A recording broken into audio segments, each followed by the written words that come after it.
അസ്സലാമു അലൈക്കും വറഹ്മത്തുള്ളാഹി വബറകാതുഹു. ഖുർആൻ പഠനം 1450, സൂറത്തുൻ നഹൽ 30 മുതൽ 32 കൂടിയ സൂക്തങ്ങൾ. അഊദു ബില്ലാഹി മിനശ് ശൈത്വാനിർ റജീം. ബിസ്മില്ലാഹിർ റഹ്മാനിർ റഹീം.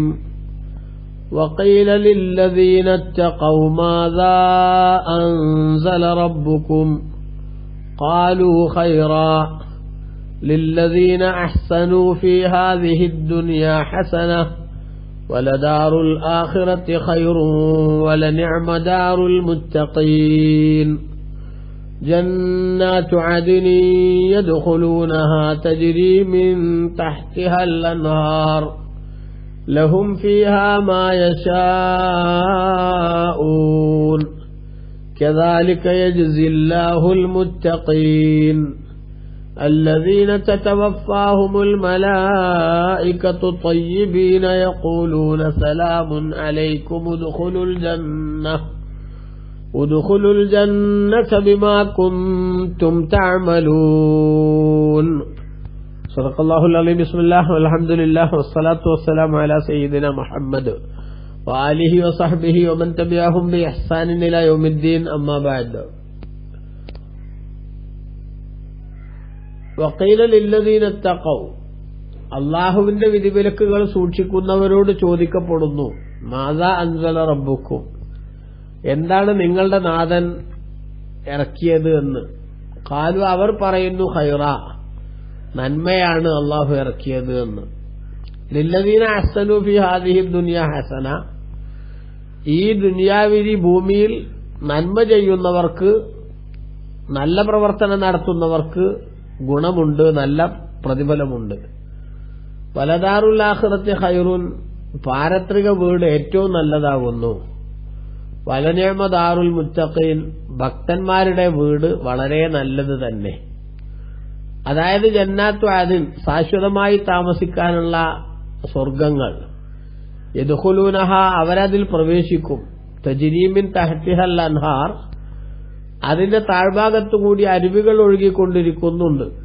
ലഹും ഫിഹാ മാ യശാഊൻ, ആ സ്വർഗങ്ങളിൽ അവരുദ്ദേശിക്കുന്നതെല്ലാം അവർക്കുണ്ടാകും. കദാലിക യജ്സില്ലാഹുൽ മുത്തഖീൻ, ഭക്തന്മാർക്ക് ഇപ്രകാരമാണ് അള്ളാഹു പ്രതിഫലം നൽകുക.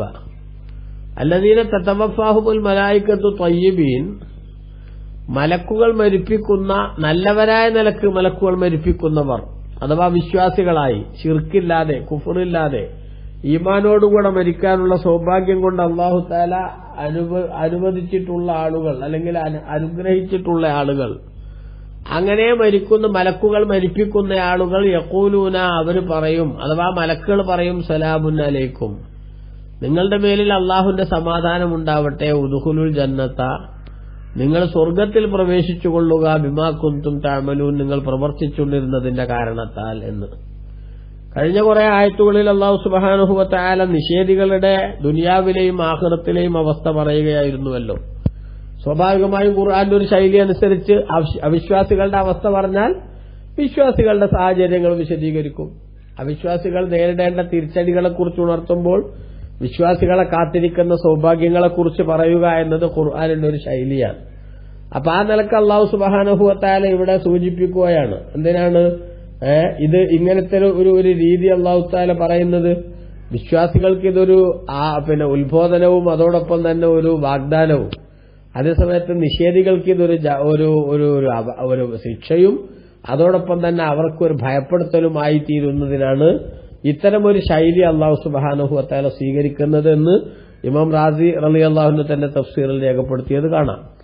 ഏതായാലും അല്ലാഹു തആല പറയുന്നത്, കഴിഞ്ഞ സൂക്തങ്ങളിൽ നിഷേധികളോട് എന്താണ് അവതരിപ്പിച്ചതെന്ന് വെച്ചാൽ കെട്ടുകഥയെന്ന് പറയും.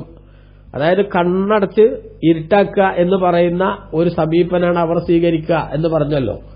എന്നാൽ വിശ്വാസികളുടെ അവസ്ഥ എന്താ? വഖീല ലില്ലദീന തഖൗ, തഖ്വയുള്ളവരോട് ചോദിക്കപ്പെടുന്നു, മാദാ അൻസല റബ്ബുക്കും, എന്താണ് നിങ്ങളുടെ നാഥൻ ഇറക്കിത്തന്നത് പ്രവാചകരിലേക്ക് എന്ന്. ഖാലു, അവര് പറയുക, ഖൈറ, നല്ലതിനെയാണ് അല്ലാഹു തആല ഇറക്കി തന്നിരിക്കുന്നത്. ഞങ്ങളുടെ ദുനിയാവും ആഖിറവും രക്ഷപ്പെടാൻ ആവശ്യമായ, ഒരു മനുഷ്യന്റെ സ്വസ്ഥതയും സമാധാനവും നിലനിർത്താൻ ആവശ്യമായ സനാതന മൂല്യങ്ങൾ സംരക്ഷിച്ച് മുന്നോട്ടു പോകാൻ മനുഷ്യനെ പര്യാപ്തമാക്കുന്ന, അരുതായ്മകളോടും അക്ഷന്തവ്യമായ നിലപാടുകളോടുമെല്ലാം രാജിയാവാനുള്ള പ്രേരണ നൽകുന്ന എത്രയും സന്ദേശങ്ങൾ, അതാണ് നന്മയാണ് അല്ലാഹു തആല അവതരിപ്പിച്ചത് എന്ന് പറയുന്നതിന്റെ ചുരുക്കം. ഈ ലോകത്തിൽ നബി സല്ലല്ലാഹു അലൈഹി വസല്ലം തങ്ങൾ മുഖേന തങ്ങളിലേക്ക് അല്ലാഹു തആല ഇറക്കി കൊടുത്തിട്ടുള്ള സന്ദേശങ്ങൾ, ആ സന്ദേശങ്ങളെ മുഖവിലക്കെടുക്കാനും വസ്തുതാപരമായി അതിനെ ഉൾക്കൊള്ളാനും ആരെങ്കിലും തയ്യാറാണെങ്കിൽ, വിശുദ്ധ ഖുർആനിന്റെ പ്രോമിസ് ആണല്ലോ സൂറത്തുൽ ഇസ്രായിൽ, ഇന്ന ഹാദൽ ഖുർആന യഹ്ദീ ലില്ലത്തി ഹിയ അഖ്വം. നിശ്ചയം ഈ വിശുദ്ധ ഖുർആൻ ഏറ്റവും സ്ട്രെയിറ്റ് ആയിട്ടുള്ള റൂട്ടിലേക്ക് വഴി കാണിക്കുന്ന ഗ്രന്ഥമാണ്. അപ്പൊ ഏറ്റവും ശരിയായതെന്തോ, ഓരോരുത്തരും എടുക്കേണ്ട ശരിയായ നിലപാട് എന്തോ, ആ നിലപാടിനെ കൃത്യമായി വർണ്ണിക്കുകയാണ്, വിശദീകരിക്കുകയാണ്, അത് ജനങ്ങളുടെ മനസ്സിലേക്ക് സന്നിവേശിപ്പിക്കാനുള്ള പണിയെടുക്കുകയാണ് വിശുദ്ധ ഖുർആൻ ചെയ്യുന്നത്. അതുകൊണ്ട് തന്നെ ഖുർആനിന്റെ ഓരോ സന്ദേശങ്ങളും ഖൈറാണ്, നന്മയാണ്, ഗുണമാണ് എന്ന കാര്യത്തിൽ തർക്കമില്ല എന്നർത്ഥം. അപ്പൊ സത്യനിഷേധികളോട് ചോദിച്ചപ്പോ അവര് പറഞ്ഞത് കെട്ടുകഥയാണ് മുഹമ്മദ് നബിക്ക് അവതരിപ്പിക്കപ്പെട്ടു എന്ന് പറയുന്നതിലുള്ളത് എന്നാണെങ്കിൽ, അതിന്റെ നേരെ എതിരിൽ വിശ്വാസികൾ ഏറ്റവും നല്ല സന്ദേശങ്ങളാണ്, മാതൃകാപരമായ വിഷയങ്ങളാണ് എന്നുണർത്തുന്നു എന്നാണിവിടെ ബഹുമാനപ്പെട്ട ഖുർആൻ നമ്മുടെ ശ്രദ്ധയിൽപ്പെടുത്തുന്നത്. ബഹുമാനപ്പെട്ട ഇബ്നു കസീർ തന്റെ തഫ്സീറിൽ ഈ ആയത്ത് വിശദീകരിച്ചപ്പോൾ പറഞ്ഞു, ഹാദാ ഖബറുൻ അൻ സുഅദാഇ ബിഖിലാഫി മാ അഖ്ബറ ബിഹി അനിൽ അശ്ഖിയാഇ. പരാജയപ്പെട്ടവരെ കുറിച്ച് അല്ലാഹു തആല പറഞ്ഞതിന്റെ നേരെ എതിരിൽ വിജയികളുടേതായിട്ടുള്ള വാർത്തയാണ് ഇവിടെ അല്ലാഹു തആല പറയുന്നത്. കാരണം പരാജയികളോട് എന്താണ് ഇറക്കപ്പെട്ടതെന്ന് ചോദിച്ചപ്പോൾ അവരെന്താ പറഞ്ഞത്? അതിന് ശരിയായ മറുപടി പറയാതെ ബെൻസിൽ ഷൈഅൻ ഇന്നമാ ഹാദാ അസാത്തിറുൽ അവ്വലീൻ, ഒന്നും അള്ളാഹു അവതരിപ്പിച്ചിട്ടൊന്നുമില്ല, മറിച്ച് പൂർവിക കെട്ടുകഥകൾ ഇങ്ങനെ മുഹമ്മദ് നബി അള്ളാഹുവിൽ നിന്നുള്ളതാണെന്ന് പറഞ്ഞ് ജനങ്ങളുടെ മുന്നിൽ വിളമ്പുകയാണ് എന്ന് നിരുത്തരവാദപരമായി പറയുകയായിരുന്നു അവർ ചെയ്തത്. എന്നാൽ വഹാഉലായി, ഈ ആളുകൾ അഥവാ വിശ്വാസികൾ, അവരോട് എന്താണ് അവതരിപ്പിക്കപ്പെട്ടതെന്ന് ചോദിക്കുമ്പോൾ കാലു, അവർ പറയുന്നു ഖൈറാ, ഖൈറിനെയാണ് അവതരിപ്പിക്കപ്പെട്ടത്. ഐ അൻസല ഖൈറൻ, അല്ലാഹു ഖൈറിനെ ഇറക്കിയിരിക്കുന്നു. അതായത് റഹ്മത്തൻ ബറക്കത്തൻ വഹസനൻ ലിമൻ ഇത്തബഅഹു വആമന ബിഹി. ഖുർആൻ വിശ്വസിക്കുകയും ഖുർആനെ ഫോളോ ചെയ്യുകയും ചെയ്യുന്ന ആളുകൾക്ക് അനുഗ്രഹവും നന്മയും കാരുണ്യവും എല്ലാം സമ്മേളിച്ച് അവന്റെ ജീവിതത്തിന്റെ സകല മേഖലകളെയും വിജയത്തിന്റെ സോപാനത്തിലേക്ക് ഉയർത്തിക്കൊണ്ടുപോകാൻ പര്യാപ്തമായ വിധത്തിലുള്ള സംഗതികളാണ് ഖുർആൻ അവതരിപ്പിച്ചിരിക്കുന്നത് എന്നാണ് അല്ലാഹു സുബ്ഹാനഹു വ തആല ഇവിടെ വിശ്വാസികളുടെ കമന്റായിട്ട് അല്ലാഹു പറയുന്നത്. നോക്കൂ, ഖുർആനിൽ അല്ലാഹു സുബ്ഹാനഹു വ തആല അത് വിശദീകരിച്ചിട്ടുണ്ടല്ലോ. അല്ലാഹു പറഞ്ഞിട്ടുണ്ട് ഖുർആനിൽ എന്ത്, ലില്ലദീ, ഇവിടെ തന്നെ അല്ലാഹു പറയാണെന്ത്, നല്ലതാണ് അവതരിപ്പിച്ചത് എന്ന് പറഞ്ഞിട്ട് തുടർന്നുള്ള പറയാം ലില്ലദീന അഹ്സനു ഫി ഹാദിഹി ദുനിയ ഹസന, ഈ ദുനിയാവിൽ നന്മ പ്രവർത്തിക്കുന്നവർക്ക് നല്ല പ്രതിഫലമുണ്ട്. ദുനിയാവിൽ നന്മ പ്രവർത്തിക്കുന്ന ആളുകൾക്ക് നല്ല പ്രതിഫലമുണ്ട്. വിശ്വാസം, നന്മ പ്രവർത്തിക്കുക എന്നുള്ളതിന്റെ ഏറ്റവും പ്രധാനപ്പെട്ട ഭാഗം ശരിയായ വിശ്വാസമാണ്. ആ വിശ്വാസം നിലനിർത്തി പോകുന്നവർക്ക് നല്ല പ്രതിഫലം ഉണ്ടെച്ചാൽ നല്ല ജീവിതം ദുനിയാവിൽ തന്നെ അല്ലാഹു തആല നൽകുന്നുണ്ട്. പരലോകത്തെത്തിയാലോ വലദാറുൽ ആഖിറത്തി ഖൈറുൻ, പരലോകത്തെ വീട് അത് വളരെ ഉത്തമവുമാണ്. ദുനിയാവിലേത് അത്ര കാര്യമാക്കി എടുക്കേണ്ടതില്ല, പക്ഷെ ദുനിയാവിലും അവർക്ക് നല്ല ജീവിതമുണ്ട് എന്ന് അല്ലാഹു തആല പറയാണ് ഇവിടെ. ഖുർആനിൽ മറ്റൊരു സ്ഥലത്ത് അല്ലാഹു തആല പറഞ്ഞത് കാണാം, മൻ അമില സാലിഹൻ മിൻ ദക്കരിൻ ഔ ഉൻസാ വഹുവ മുഅ്മിനുൻ ഫലനുഹയ്യന്നഹു ഹയാതൻ തയ്യിബതൻ വലനജ്സിയന്നഹും അജ്റഹും ബിഅഹ്സനി മാ കാനൂ യഅമലൂൻ. സൂറത്തുൻ നഹലിന്റെ തന്നെ 97ാമത്തെ ആയത്തിൽ ഇനി വരുന്നുണ്ട്. ഒരാൾ സൽക്കർമ്മം പ്രവർത്തിക്കുന്ന, സ്ത്രീയോ പുരുഷനോ ആവട്ടെ, വിശ്വാസിയായിക്കൊണ്ട് സൽക്കർമ്മം പ്രവർത്തിക്കുന്ന സ്വഭാവം സ്വീകരിച്ചാൽ അവന് നല്ല ജീവിതം അല്ലാഹു തആല ഈ ലോകത്ത് ജീവിപ്പിക്കും. ഇബ്നു കസീർ ആ ആയത്ത് വിശദീകരിച്ചുകൊണ്ട് ഇവിടെ പറയാനായി മൻ അഹ്സന അമലഹു ഫി ദുനിയ, ആരെങ്കിലും ദുനിയാവിൽ അവന്റെ പ്രവർത്തനം നന്നാക്കിയാൽ അഹ്സന അല്ലാഹു ഇലൈഹി ഫി ദുനിയ വൽ ആഖിറ, ദുനിയാവിലും ആഖിറത്തിലും അല്ലാഹു തആല അവന് ഗുണം ചെയ്തു കൊടുക്കും, അവൻ അല്ലാഹു തആല നന്മ കൊടുക്കും. നല്ല ജീവിതം നൽകുമെന്ന് പറഞ്ഞാൽ ഒരു ടെൻഷനും വിഷമമൊന്നും ഉണ്ടാവില്ല എന്നൊന്നുമല്ല, രോഗവും അതേപോലെ തന്നെ കടങ്ങളും പ്രതിസന്ധികളും ഒന്നും ഉണ്ടാവില്ല എന്നൊന്നുമല്ല, മറിച്ച് ഉണ്ടാകുന്നതെല്ലാം അതിന്റെ ക്ലൈമാക്സ് വിശ്വാസിക്ക് നന്മയായി മാറുന്ന വിധത്തിൽ അല്ലാഹു തആല അതിന്റെ പര്യവസാനം ശരിയാക്കി കൊടുക്കും എന്ന് മനസ്സിലാക്കിയാൽ മതി. കാരണം വിശ്വാസിക്ക് ഉണ്ടാകുന്നതെല്ലാം ഖൈറാണ് എന്ന് ഖുർആൻ നബി സല്ലല്ലാഹു അലൈഹി തങ്ങളുടെ ഹദീസിലുണ്ടല്ലോ. അപ്പൊ അതുകൊണ്ട് ആ അർത്ഥത്തിൽ അത് മനസ്സിലാക്കിയാൽ മതി. എന്നാൽ ദുനിയാവിൽ എത്ര നല്ല ജീവിതം വന്നാലും പിന്നെ മറ്റൊരു വശവും കൂടെ ഉണ്ട്. ഒരു വിശ്വാസിക്കുമ്പോ ദുനിയാവിൽ പ്രയാസം വന്നാലും അവന് സഹിക്കാൻ സാധിക്കുമല്ലോ, അവന് ക്ഷമിക്കാൻ കഴിയുമല്ലോ. കാരണം എനിക്ക് അല്ലാഹു തആല ഇപ്പൊ കണക്കാക്കിയത് ഇതാണ്, ഞാനത് പൊരുത്തപ്പെട്ട് സ്വീകരിക്കാൻ ബാധ്യസ്ഥനാണ് എന്നൊരു തിരിച്ചറിവ് അവനുണ്ടല്ലോ. അത്തരത്തിലൊരു കാഴ്ചപ്പാട് അവന്റെ മനസ്സിലുണ്ടല്ലോ. അപ്പൊ അതുകൊണ്ട് തന്നെ ഒരു പ്രയാസം ഉണ്ടായാലും ബുദ്ധിമുട്ടുകൾ വന്നാലും അതവനെ പരിധി വിട്ട് ദുഃഖിപ്പിക്കുന്ന ഒരു സംഗതി ആവില്ലല്ലോ. സന്തോഷങ്ങൾ വന്നാൽ പരിധി വിട്ട് ആർമാദിക്കുന്ന, സന്തോഷിക്കുന്ന, ആഹ്ലാദിക്കുന്ന ശൈലിയും അവനുണ്ടാവില്ലല്ലോ. രണ്ടുണ്ടാകാൻ പാടില്ല എന്ന് തന്നെയല്ലേ ഖുർആൻ പറയണത്. ഒരു വിഷമം വരുമ്പോൾ സഹിക്കാനാവാത്ത ദുഃഖമായിട്ട് അതിനെ മുന്നിൽ കാണാൻ പാടില്ല. മറിച്ച് കുല്ലൻ യുസീബനാ ഇല്ലാ മാ കതബല്ലാഹു ലനാ ഹുവ മൗലാനാ. ഉഹദ് യുദ്ധത്തിൽ പരിക്കുപറ്റുകയും തിരിച്ചടികൾ ഉണ്ടാവുകയും ചെയ്ത് തിരിച്ചു വരുന്ന മുസ്ലിമീങ്ങളെ അങ്ങേയറ്റം പരിഹാസത്തോടുകൂടെ കാണാനും ട്രോളാനും മദീനയിലുള്ള മുനാഫിക്കുകൾ ശ്രമിക്കുമ്പോൾ ആ മുനാഫിക്കുകൾക്ക് എടുത്തടിച്ചതുപോലെ മറുപടി പറയാൻ ഖുർആൻ വിശ്വാസികൾക്ക് പഠിപ്പിച്ച പദപ്രയോഗം അങ്ങനെയല്ലേ? ലൻ യുസീബനാ ഇല്ലാ മാ കതബല്ലാഹു ലനാ. അള്ളാഹു ഞങ്ങൾക്ക് കണക്കാക്കിയതേ ഞങ്ങളെ ബാധിക്കുകയുള്ളൂ. അപ്പൊ ഇപ്പൊ ഞങ്ങൾക്ക് അള്ളാഹു തആല കണക്കാക്കിയത് ഇതാണ്, ഇത്രയേ ഉള്ളൂ. അതുകൊണ്ട് തന്നെ ഇതിന്റെ പേരിലൊന്നും നിങ്ങൾ നെകളിക്കണ്ട. ഇതുകൊണ്ട് ലോകം അവസാനിക്കുന്നുമില്ല, ഇതുകൊണ്ട് ഞങ്ങളങ്ങ് ഇല്ലാണ്ടായി പോകും എന്നും നിങ്ങൾ ധരിക്കണ്ട. ഇതിനുശേഷം പ്രളയമാണ് എന്നും ധരിക്കേണ്ടതില്ല. അല്ലേ വിശ്വാസികളുടെ നിലപാട്? അപ്പൊ അതുകൊണ്ട് തന്നെ അങ്ങനത്തെ ഒരു ചിന്ത നമ്മുടെ മനസ്സിൽ വന്നാൽ വിഷമം വരുന്നത് സഹിക്കാനും പ്രതിസന്ധികളും പ്രയാസങ്ങളും അത് തന്മയത്വത്തോടുകൂടെ തരണം ചെയ്യാനുള്ള ഒരു ധൈര്യം നമുക്ക് ലഭിച്ചാൽ പിന്നീട് എന്തൊരു വിഷമത്തിൽ ജീവിക്കുമ്പോഴും അതൊരു നല്ല ജീവിതം തന്നെയല്ലേ? എന്നാൽ അങ്ങനെയല്ലെങ്കിൽ പിന്നെ മനുഷ്യന് എല്ലാ സുഖങ്ങളും അല്ലാഹു തആല നൽകിയാൽ പോലും അവനെ സംബന്ധിച്ചിടത്തോളം അതൊരു നല്ല ജീവിതമാകുമോ, ഇത് തീർന്നു പോകുമെന്ന ഭയം മനസ്സിലേക്ക് വന്നാൽ അതോടുകൂടെ തീർന്നില്ലേ? അപ്പൊ അതുകൊണ്ട് ഇതിനെ ഈ അർത്ഥത്തിൽ തന്നെ മനസ്സിലാക്കണം. അതായത് നന്മ ചെയ്യുന്ന ആളുകൾക്ക് ദുനിയാവിൽ നന്മ ചെയ്യുന്നയാൾ, അതായത് സത്യവിശ്വാസം സ്വീകരിക്കുക എന്നുള്ളതാണ് നന്മയുടെ ഏറ്റവും പ്രധാനപ്പെട്ട ഭാഗം. അത് ചെയ്യുന്ന ആളുകൾക്ക് ഹസനത്തുൻ നല്ല നല്ല നന്മയുണ്ട് ഭൂമിയിൽ. ഇവിടെ ജീവിക്കുമ്പോൾ തന്നെ അല്ലാഹു തആല നല്ല ജീവിതം നൽകും. അതിന്റെ അർത്ഥം സുഖം മാത്രമല്ല എന്ന് ഒരു സംശയം തീർക്കാൻ വേണ്ടി ഞാൻ സൂചിപ്പിച്ചതാണ്. എന്നാൽ വലദാറുൽ ആഖിറത്തി, ഇവിടുത്തെ ജീവിതത്തെക്കാൾ പരലോകത്തെ വീട് എന്ന് പറയുന്നത് ഖൈറുൻ, അവർക്ക് ഏറ്റവും ഉത്തമമാണ്. അവിടെ എന്തായാലും ഒരു പ്രയാസവും അവരെ ബാധിക്കില്ല, ഒരു ടെൻഷനും ഉണ്ടാവില്ല, ഒരു ബുദ്ധിമുട്ടുമില്ലാത്ത വീടാണത്. വലനിഅമദാറുൽ മുത്തഖീൻ, ഭക്തന്മാരുടെ വീട് വളരെ നല്ലത് തന്നെ കേട്ടോ. പരലോകത്ത് വരുമ്പോൾ ഭക്തന്മാരുടെ വീട് നല്ല വീട്. അതേസമയത്ത് നിഷേധികളുടെ വീടിനെ പറ്റി കഴിഞ്ഞ ആയത്തിൽ പറഞ്ഞെന്താ? ഫലബീസൽ മുതകബ്ബിരീൻ, അഹങ്കാരികളുടെ ആവാസ മടക്കസ്ഥലം അഭയസ്ഥാനം അത് വളരെ ചീത്ത എന്നല്ലേ പറഞ്ഞത്? എന്നാൽ വിശ്വാസികളുടേത് വളരെ നല്ലത് എന്നാണ് ഖുർആൻ ഇവിടെ രേഖപ്പെടുത്തുന്നത്.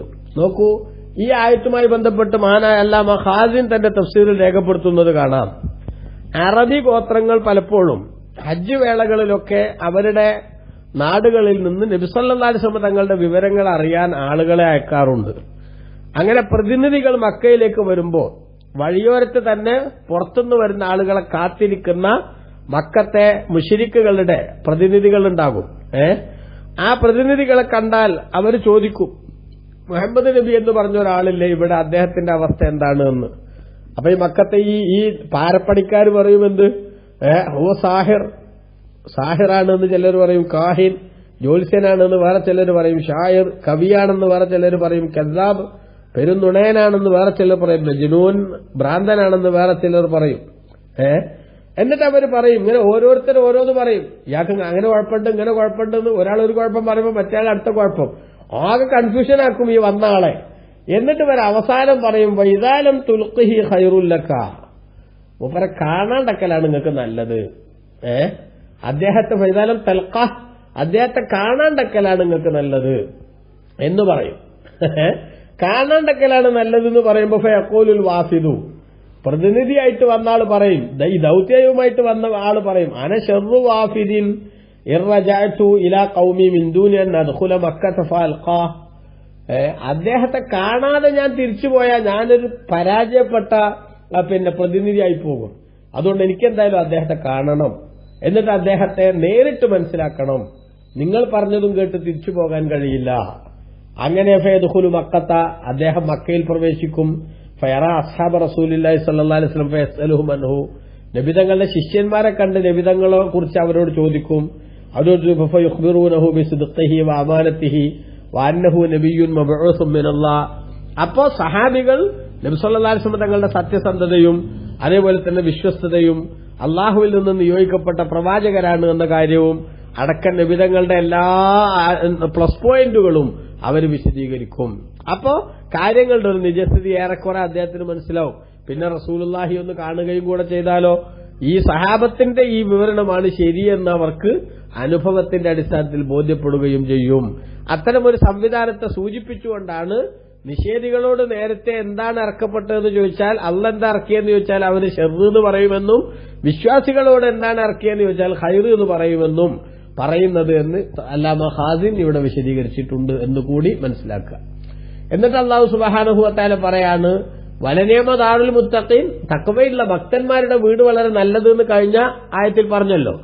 അതായത് ജന്നാത്തു അദ്നിൻ, ശാശ്വതമായി താമസിക്കുന്ന ഭവനങ്ങൾ, വീടുകൾ അല്ലെങ്കിൽ തോട്ടങ്ങൾ, അഥവാ സ്വർഗം, അതാണ് ഉദ്ദേശിക്കുന്നത്. ശാശ്വതമായി താമസിക്കുന്ന തോട്ടങ്ങൾ. യദ്ഖുലൂനഹ, മുത്തഖീങ്ങൾ ആ തോട്ടങ്ങളിൽ പ്രവേശിക്കും. തജ്രി മിൻ തഹ്തിഹൽ അൻഹാർ, ആ തോട്ടങ്ങളുടെ താഴ്ഭാഗത്തുകൂടി അരുവികൾ ഒഴുകുന്നുണ്ടാകും. വിവിധ പുഴകൾ, കള്ളിന്റെ, പാലിന്റെ, തേനിന്റെ, വെള്ളത്തിന്റെ ഒക്കെ പുഴകൾ ഇങ്ങനെ ഒഴുകുന്നുണ്ടാകും. ആ തോട്ടങ്ങളിൽ അവർ പ്രവേശിക്കും. അതിൽ ശാശ്വതമായി അവർക്ക് ജീവിക്കാം. ലഹും ഫീഹാ മാ യശാഊന, അവിടെ അവർ പ്രവേശിച്ചാൽ ആ തോട്ടങ്ങളിൽ അവർക്ക് അവർ ഉദ്ദേശിക്കുന്നതെല്ലാം ഉണ്ടാകും. എന്തൊക്കെയാണോ സ്വർഗത്തിലെത്തിയ ആൾക്ക് ആവശ്യമുള്ളത് ആ ആവശ്യമുള്ളതെല്ലാം അവർക്കവിടെ ഉണ്ടാകും.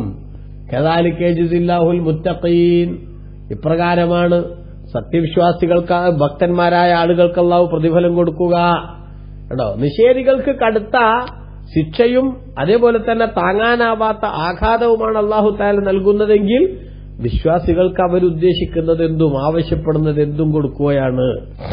അഥവാ സ്വർഗത്തിലെത്തിപ്പെട്ട ആളുകൾ നല്ലതേ ആവശ്യപ്പെടൂ, ആ ആവശ്യപ്പെടുന്നതെല്ലാം അവർക്ക് ഒരുക്കി കൊടുക്കാൻ അല്ലാഹു സംവിധാനം ഉണ്ടാക്കിയിട്ടുണ്ട് എന്നർത്ഥം.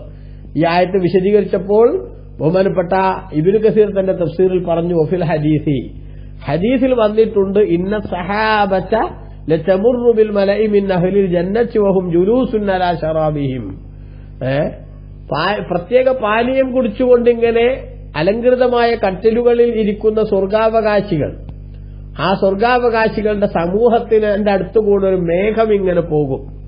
ആ മേഘം ഇങ്ങനെ സഞ്ചരിക്കുമ്പോൾ ഫലാ യസ്തഹി അഹദും മിൻഹും ഷൈആ, ആ മേഘത്തിൽ നിന്ന് എനിക്ക് ഇന്നത് വേണമെന്ന് ഓരോ ആളും ആഗ്രഹിച്ചാൽ ഇല്ലാം തറതുഹു അലൈഹിം, ആ മേഘം ആ ആഗ്രഹിക്കുന്നതിനെ അവരുടെ മേലിൽ വർഷിക്കും. കേട്ടോ, ആ മേഘത്തിൽ നിന്ന് പെയ്ത് കിട്ടും അവരെന്താണോ ഉദ്ദേശിക്കുന്നതെങ്കിൽ അത്. ഹത്താ ഇന്ന മിൻഹും ലമൻ യഖൂൽ, ആ ഇരിക്കുന്ന സ്വർഗാവകാശികളുടെ കൂട്ടത്തിൽ പറയുന്നവരുണ്ടാകും, അംതിരീന കവാഇബ ചറാബ, എല്ലാ നന്മകളും ഒത്ത സൗന്ദര്യത്തിന്റെയും അതേപോലെ തന്നെ സൃഷ്ടിപ്പിന്റെയും എല്ലാം സ്വഭാവമുള്ള എല്ലാ പ്ലസ് പോയിന്റുകളുമുള്ള ഒരു സ്ത്രീയെ, ഒരു സ്വർഗത്തിലെ ഹൂറിയെ എനിക്ക് നിങ്ങൾ പെയ്യിപ്പിച്ചു തരണം, അല്ലെങ്കിൽ സ്ത്രീകളെ പെയ്യിപ്പിച്ചു തരണം എന്ന് ഒരാൾ ആവശ്യപ്പെടും. ആവശ്യപ്പെട്ടാൽ ഫയഖൂലു ദാലിക, അപ്പൊ തന്നെ അതുണ്ടാകും. അതാണ് ആവശ്യപ്പെടുന്നത് എന്തും. ഖുർആൻ അങ്ങനെയാണല്ലോ പറയുന്നത്, വഫീഹാ മാ തസ്തഹീഹിൽ അൻഫുസു വതലദ്ദുൽ അഅ്യുനു വഅൻതും ഫീഹാ ഖാലിദൂൻ. സൂറത്തുൽ സുഖ്റൂഫിന്റെ 71ാമത്തെ ആയത്തിൽ അല്ലാഹു തആല പറഞ്ഞത് അങ്ങനെയാണ്. അപ്പൊ അതുകൊണ്ട് അതാണ് അല്ലാഹു തആല ഇവിടെ ഉദ്ദേശിക്കുന്നത്. എന്ത്, ലഹും ഫീഹാ മാ യശാഊൻ, അവരുദ്ദേശിക്കുന്നതെല്ലാം അവർക്ക് അവിടെ ഉണ്ടാകും. കദാലിക യജ്സില്ലാഹുൽ മുത്തഖീൻ, ഇങ്ങനെയാണ് ഭക്തന്മാരായ ആളുകൾക്ക് അല്ലാഹു തആല പ്രതിഫലം കൊടുക്കുക. എന്നിട്ട് അല്ലാഹു പറഞ്ഞു, അല്ലദീന തതവഫാഹുൽ മലായികത്തു തയ്യിബീൻ, നല്ലവരായ നിലക്ക്. കഴിഞ്ഞ തവണ ലാലിമി അംഫുസിഹിം എന്നാണ് നിഷേധികളെ പറ്റി പറഞ്ഞത്, സ്വന്തം ശരീരത്തെ ആക്രമിച്ചവരായ നിലക്കുള്ള ആളുകൾ മരിപ്പിക്കുന്നതാണ്. എന്നാൽ ഇവിടെ അല്ലദീന തതവഫാഹുൽ മലായികത്തു തയ്യിബീൻ, നല്ലവരായ നിലക്ക്, അഥവാ ശരിയായ വിശ്വാസവും ശിർക്കിൽ നിന്ന് രക്ഷപ്പെട്ട, കുഫറിൽ നിന്ന് രക്ഷപ്പെട്ട ഒരു സംതൃപ്തമായ ശൈലിയും അതെല്ലാം ഉള്ളവരായ നിലക്ക് മലക്കുകൾ മരിപ്പിക്കുന്ന ആളുകൾ.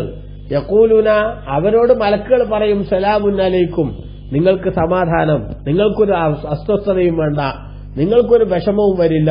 ഉദ്ഖുലുൽ ജന്നത, നിങ്ങൾ സ്വർഗത്തിൽ പ്രവേശിച്ചോളൂ, ബിമാ കുന്തും തഅമലൂൻ, നിങ്ങൾ പ്രവർത്തിച്ചുകൊണ്ടിരുന്ന സുഹൃതങ്ങളുടെ കാരണത്താൽ നിങ്ങൾ സ്വർഗത്തിൽ പ്രവേശിച്ചോളൂ എന്ന് അള്ളാഹുവിന്റെ ഭാഗത്തുനിന്ന് ഈ മലക്കുകൾ തന്നെ അവരോട് അള്ളാഹിന്റെ നിർദ്ദേശപ്രകാരം പറയും. നേരത്തെ മറ്റവരോട് ജഹന്നമിൽ പ്രവേശിച്ചോളൂ എന്നാണ് പറഞ്ഞതെങ്കിൽ വിശ്വാസികളോട് അള്ളാഹു തആല സ്വർഗത്തിൽ പ്രവേശിച്ചോളൂ എന്നാണ് മലക്കുകൾ മുഖേന പറയുക. അപ്പൊ അങ്ങനെ മലക്കുകൾ പറയുക എന്ന് പറയുന്ന ഒരു സംഗതി അതൊരു വല്ലാത്ത സൗഭാഗ്യമല്ലേ? മലക്കുകളിൽ നിന്ന് സലാം കേട്ടുകൊണ്ട് സ്വർഗത്തിൽ പ്രവേശിക്കാനുള്ള ഗുഡ് ന്യൂസ് കേട്ടുകൊണ്ട് മരിച്ചു പോകാനുള്ള അവസരം അല്ലാഹു തആല വിശ്വാസികൾക്ക് നൽകുന്നു. അവരെ സംബന്ധിച്ചിടത്തോളം വേർപാടിന്റെ വ്യഥയും വേദനയും അനുഭവിച്ചുകൊണ്ടിരിക്കുമ്പോൾ അവർക്ക് ലഭിക്കുന്ന വല്ലാത്ത സന്തോഷമാണിത്. അതോടുകൂടെ തന്നെ അവർക്ക് പൂർണ്ണ സംതൃപ്തിയോടെ മരിക്കാൻ അവസരം ഉണ്ടാകും. അള്ളാഹു നമ്മൾ ആ കൂട്ടത്തിൽ പെടുത്തട്ടെ. ആമീൻ. വസല്ലല്ലാഹു അലാ സയ്യിദിനാ മുഹമ്മദിൻ വആലിഹി വസഹ്ബിഹി വസല്ലം. വൽഹംദുലില്ലാഹി റബ്ബിൽ ആലമീൻ.